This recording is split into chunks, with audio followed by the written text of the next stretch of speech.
Let us now move to the analyzed part. The new towns accommodate about 50% of Hong Kong population in 15% of land, which implies that the new towns in Hong Kong stand a high chance of overcrowding. Besides, the unemployment rate in new towns is also high, as most of the residents in Hill Town are new immigrants who may find it difficult to find a stable job in Hong Kong. We could also conclude that the new towns are now facing the problems of aging population. There are about 17% of the population in Kwun Tong who are at least 65 years old in 2017. The immature planning of new towns would be the major factor leading to the problem. New towns were built because of the large population influx after World War II. The major purpose of developing a new town was to accommodate population and to alleviate housing problems in Hong Kong. I would like to briefly introduce the current situation of new towns next. The urban planning for new town in last century neglect the residents' demand for jobs and other supporting facilities. The lack of commercial land use would lower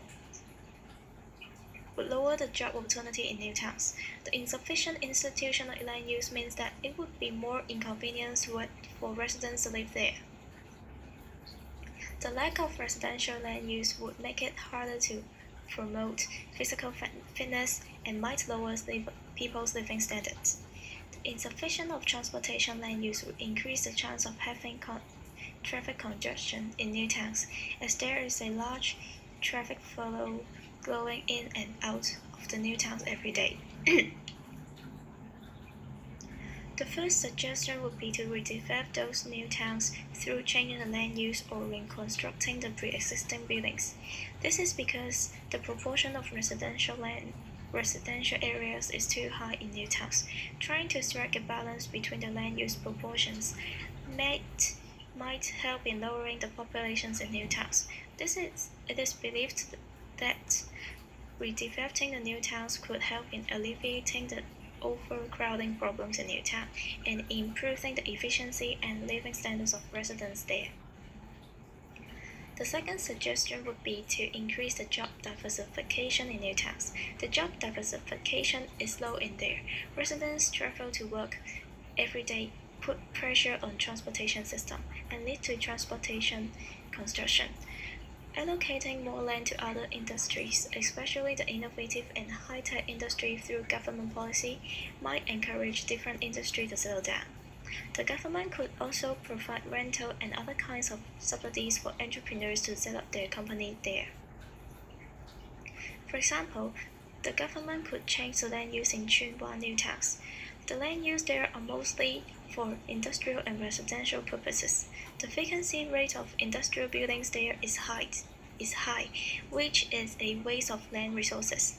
The clustering of industrial buildings could be developed into a technology park. Having a technology park would attract new generation of professionals to settle there.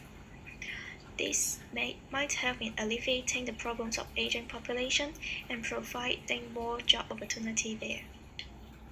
However, there are still difficulties in implementing the redevelopment plan mentioned above.